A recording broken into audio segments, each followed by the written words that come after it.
بسم اللہ الرحمن الرحیم. آیت نمبر 33 سورۃ البقرہ.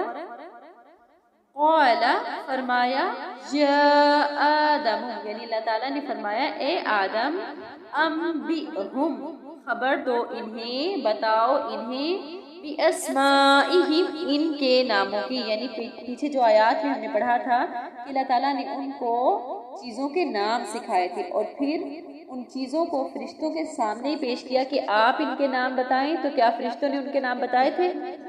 نہیں بتائے تھے. اور یہاں پہ اللہ تعالیٰ کن سے کہہ رہے ہیں؟ حضرت آدم علیہ السلام سے وہی سوال کر رہے ہیں جو فرشتوں سے کیا تھا کہ آپ ان چیزوں کے نام بتائیں.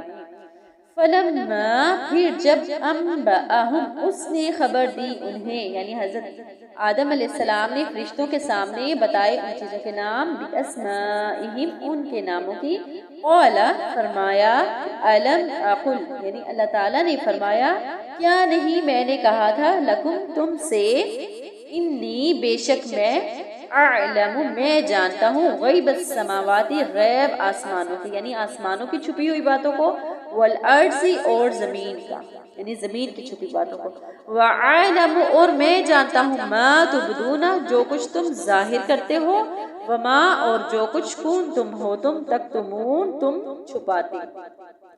تو حضرت آدم علیہ السلام کو اللہ تعالیٰ نے وہ نام سکھائے، اور انسان کے اندر یہ ٹیلنٹ ہے کہ وہ علم کو سیکھتا ہے، یعنی سیکھنے کی جو اس کی صلاحیت ہے وہ فرشتوں میں نہیں. آپ نے ایک شعر سنا ہوگا، فرشتوں سے بہتر ہے انسان بننا مگر اس میں پڑتی ہے محنت زیادہ. تو انسان کو اللہ تعالیٰ نے یہ قابلیت دی ہے کہ وہ علم حاصل کر سکتا ہے، زیادہ سیکھ سکتا ہے. یہاں پہ ہم دیکھ رہے ہیں کہ اس آیت میں اللہ تعالیٰ نے جب حضرت آدم علیہ السلام سے کہا کہ ان چیزوں کے نام بتائیے، تو حضرت آدم علیہ السلام نے ان چیزوں کے نام بتائے. تو یہاں سے علم کی اہمیت بھی پتہ چلتی ہے کہ ہمیں علم حاصل کرنا چاہیے. اسی وجہ سے دیکھیں کہ انسان کی جو فضیلت ہے وہ فرشتوں سے بھی بڑھ گئی. کس وجہ سے؟ علم کی وجہ سے. لیکن ہم گھر بیٹھے رہتے ہیں آرام سے اور بہانے بناتے ہیں. علم حاصل کر لیا تو عمل کرنا پڑے گا، بہتر ہے علم حاصل نہ ہی کریں. انسان وہ انسان ہی کیا جو سیکھے نہ. اور دوسری چیز ہمیں اس آیت سے پتہ چلتی ہے کہ زمین آسمان کا غیب صرف اور صرف کون جانتا ہے؟ اللہ تعالیٰ جانتا ہے. اللہ تعالیٰ یہاں بتا رہے ہیں فرشتوں کو، قال الم اقل لکم انی اعلم غیب السماوات والارض. اللہ تعالیٰ نے یہ بات کب کہی تھی ان کو؟ آیت نمبر 29 میں. وَإِذْ قُلْنَا اور جب کہا ہم نے للملائکۃ فرشتوں سے اسجدوا سجدہ کرو. پھر جب حضرت آدم علیہ السلام کو اللہ تعالیٰ نے بنایا اور اس میں روح پھونکی، اور پھر فرشتوں سے کہا گیا کہ آدم علیہ السلام کے لیے سجدہ کرو. یہ سجدہ تعظیمی سجدہ تھا. اور یاد رہے کہ یہ حکم کس کا ہے پیچھے؟ اللہ کا. اللہ تعالیٰ کہہ رہے ہیں فرشتوں سے. فَسَجَدُوا تو انہوں نے سجدہ کیا. کنہوں نے سجدہ کیا؟ سارے فرشتوں نے، الا ابلیس سوائے ابلیس کے. ابلیس کون تھا؟ ابلیس جنات میں سے تھا، اور اپنے زہد و تقوی کی وجہ سے اللہ تعالیٰ نے اس کو فرشتوں کا ساتھ دے دیا تھا، یعنی وہ فرشتوں کے ساتھ رہا کرتا تھا وہ جنوں میں سے، فرشتہ نہیں تھا. لیکن جب اللہ تعالیٰ نے سارے فرشتوں کو حکم دیا ابلیس سمیت کہ آدم علیہ السلام کو تعظیمی سجدہ کریں، تو سارے فرشتوں نے یہ سوچ کر کہ اللہ کا حکم ہے، کہ فرشتے اللہ تعالیٰ کی ایسی مخلوق ہیں جو اللہ کے حکم کو فوراً مان لیتی ہیں، بلکہ ساری ہی مخلوقات مان لیتی ہیں سوائے جن اور انسان کے، ان کو اللہ تعالیٰ نے اختیار دیا ہے.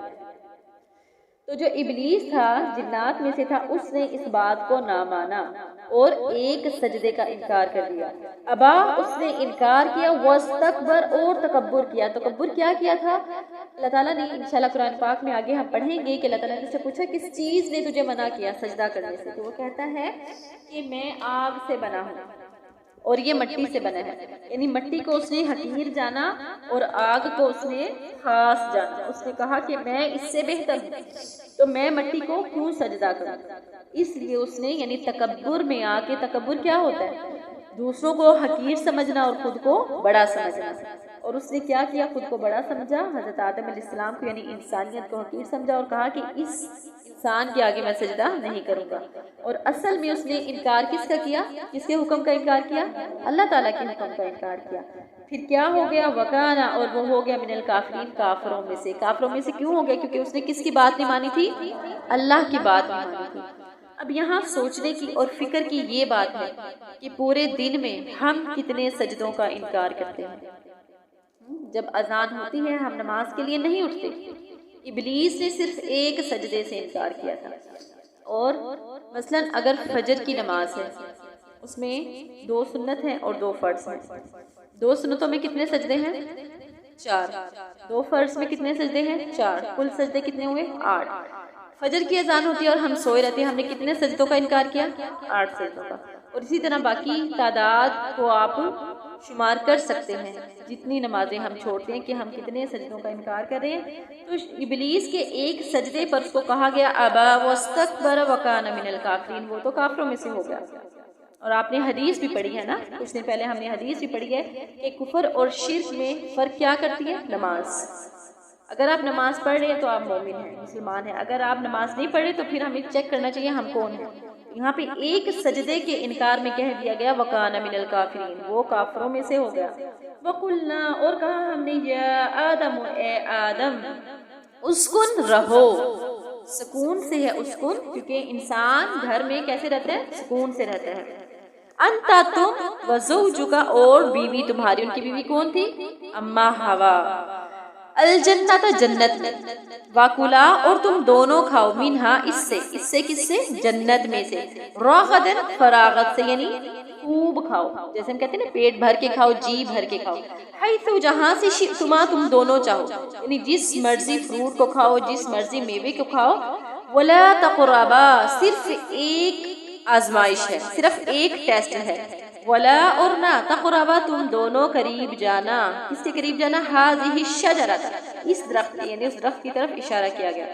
وہ درخت کون سا تھا؟ کس چیز کا تھا؟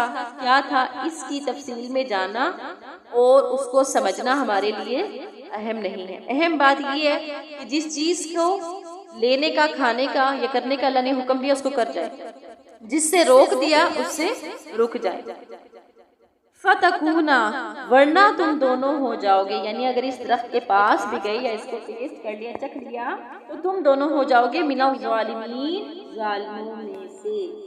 اس آیت سے کیا پتہ چلتا ہے کہ جس چیز سے اللہ تعالیٰ منع کر دے اس سے منع ہو جانا چاہیے، کہ ہم حکمتوں کی، مصلحتوں کی تلاش میں رہتے ہیں، اچھا یہ نہیں کرتے تو کیا ہوگا، یہ اس کے کرنے سے کیا ہوتا ہے۔